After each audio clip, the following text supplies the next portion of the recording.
नमस्कार, मैं शालिनी सिंह आप सभी का स्वागत करती हूं हमारे इस बेहद खास कार्यक्रम स्वस्थ सुखी संसार में। जिस तरह से भारत को स्वस्थ बनाना हमारा सपना बन चुका है और हम अपने इस सपने को साकार करने में पूरी तरह से लगे हुए हैं, यहाँ हमें आप सबके सहयोग की आवश्यकता है। हम अपनी ये जानकारी घर घर तक इसलिए पहुंचा रहे हैं क्योंकि हर व्यक्ति स्वस्थ होकर इस जीवन का सुख भोग सके। आइए आज एक बार फिर इसी उद्देश्य के साथ बहुत सारी जानकारियां, बहुत सारी बातें हम आप तक पहुंचाएंगे, जिसके माध्यम से आप भी एक स्वस्थ जीवन प्राप्त कर सकेंगे और उसका आनंद उठा पाएंगे। करेंगे आज के इस बेहद खास कार्यक्रम की शुरुआत और आपके बहुत सारे प्रश्नों के उत्तर देने के लिए, आपको जानकारी देने के लिए स्टूडियो में मौजूद हैं आपके अपने डॉक्टर साहब, डॉक्टर R.K. अग्रवाल जी। कार्यक्रम की शुरुआत करते हैं और आइए मिलकर डॉक्टर साहब का हार्दिक अभिनंदन करते हैं। डॉक्टर साहब नमस्कार, बहुत बहुत स्वागत है।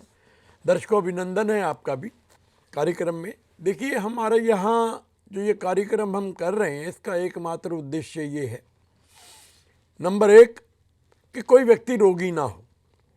नंबर दो, आप कहेंगे सारे असंभव बातें आप कर रहे हैं, फिर भी सुन लीजिए, शायद हम इसमें जितना भी सफल हो पाएँ वो हमारे लिए लाभकारी होगा। हम रोगी ना हो, रोग हो जाए तो बिना चीरफाड़ के, ऑपरेशन के, बिना खून बहाए, बिना कोई हिंसा किए हम आपको स्वास्थ्य प्राप्त करा सकें। और तीसरा, एक मुख्य उद्देश्य मेरा ये है कि अगर हम बीमारी के आने से पहले कोई टेस्ट, कोई परिणाम जान लें कि अभी मुझे ये बीमारी आने वाली है, तो पहले से हम उसकी सुरक्षा का उपाय कर सकते हैं। Four warned is four alarmed. अगर हम पहले से ही जागृत रहें कि हमें ये बीमारी, छोटी सी लक्षण भी आप पकड़ के उसके आधार पर आप अनुमान लगा सके कि मैं इस बीमारी से ग्रस्त हो सकता हूँ, अभी मेरे लिए अवसर है, मैं इससे बच जाऊँ, तो हमारे लिए बड़ा सौभाग्य की बात होगी। तो इन्हीं, और एक बात मुझे ये लगा कि जब एक परिवार, उसमें कोई व्यक्ति रोगी हो जाता है तो उसकी सारी व्यवस्था चौपट हो जाती है, उसके उत्थान की, उसकी परिवार की उन्नति की बहुत सारी रुकावटें पैदा हो जाती हैं। तो यही पूरे देश पर लागू होता है, पूरे विश्व पर लागू होता है। हमारा उद्देश्य है सर्वे भवन्तु सुखिनः सर्वे सन्तु निरामया। लोग कहेंगे जी बड़ी असंभव कामना है, लेकिन बड़े प्राचीन समय से, वेदों के समय से या उससे भी पहले से हमारे ये श्लोक हम सुनते पढ़ते आए हैं कि सर्वे भवन्तु सुखिनः सर्वे सन्तु निरामया माँ कश्चित् दुख भाग भवेत्। कोई भी व्यक्ति किसी भी दुख का भागी ना बने। तो प्रयास करना प्रत्येक व्यक्ति का जन्म सिद्ध अधिकार है और कर्तव्य है, और यही मैं कर रहा हूँ। और मैंने जो उपयोग किए हैं 30 वर्षों में, उससे बड़ी सफलता भी मिली है। और उसी के आधार पर मैं आपको रोज़ कहता हूँ कि भाई, शरीर की शुद्धि रखने से हम भयंकर बीमारियों से बच सकते हैं।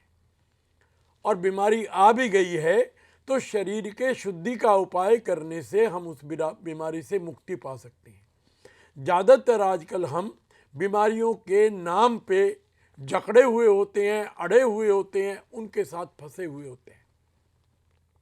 कोई कहता है मुझे साइनस हो गया, कोई कहता है मुझे एसिडिटी है, मुझे गैस्ट्राइटिस है, अल्सरेटिव कोलाइटिस है, डायबिटीज़ है, ब्लड प्रेशर है, थायराइड है, अल्सर है, कैंसर है, ट्यूमर है। इतने नाम के अनंत नामों से आजकल हम बीमारी की चर्चा करते हैं।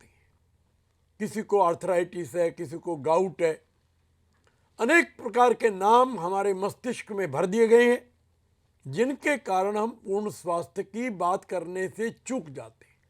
जबकि सर्वेषामेव रोगाणाम निदानम कुपितामला, सारी बीमारियों का कारण एकमात्र एक ही है कि आपका शरीर अशुद्ध है।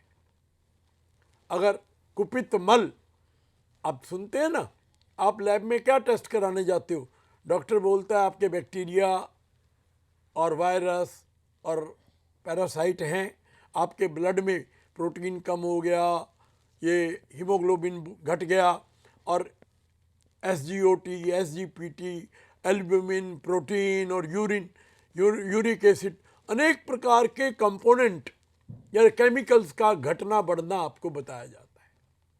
देखिए, ये विज्ञान का एक चमत्कार भी कह सकते हैं, और जानकारी का आधार बढ़ा लेकिन सुख हमारा घटता चला गया, क्योंकि हम मुख्य धारा से बाहर आ गए।